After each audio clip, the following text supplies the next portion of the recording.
Good evening, everybody. Uneducated Economist here. So I've been hearing a lot about the standing repo facility, and I thought I'd give you guys a quick explanation of it. Now, it's not part of the Federal Reserve framework as of yet, but there is a lot of chatter about it. So it kind of goes something like this. I think it would help if we go back to quantitative easing, where the Federal Reserve printed up money and bought treasuries and mortgage-backed securities with them. Now, the money that they printed up, that's the liabilities that went out into the system, and the treasuries and mortgage-backed securities, that's the assets that ended on their balance sheet. So what's happened as of lately is they're allowing the assets, those treasuries and mortgage-backed securities, to mature and roll off the balance sheet, bringing in those liabilities, the money back into the Federal Reserve. And they're going to continue to do this until September.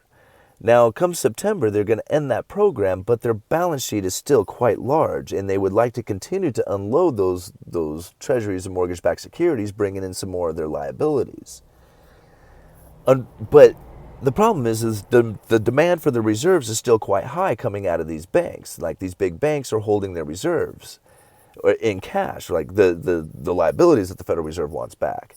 Now, they could hold treasuries, right? Now, the Dodd-Frank regulations say they need to hold something called high-quality liquid assets, which is, treasuries do count for that.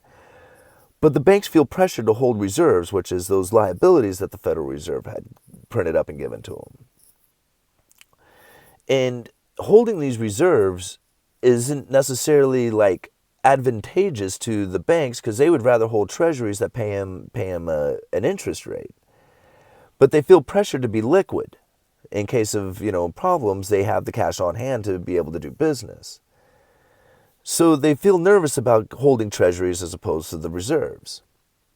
So what the Federal Reserve is going to do is they're like, okay, well, we would like to continue to unload our balance sheet, getting rid of these treasuries and getting our reserves back, our liabilities back.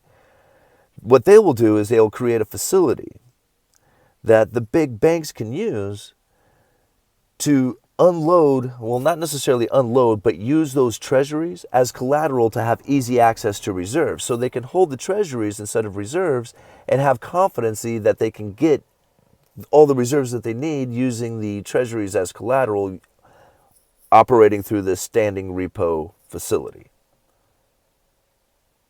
I think I got that right.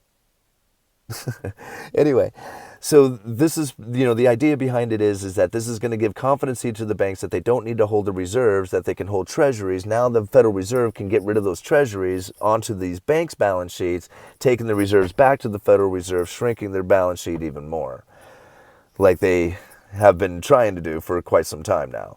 But anyway, and then from what I understand, this facility should still be able to give them the ability to continue to operate the monetary policies of interest rates much in the same fashion that they had been. Now, this is fairly close to the way they operate the system as it is, but I guess this standing repo facility would give the banks that competency that they need in order to be sure that they could use those treasuries the same as reserves.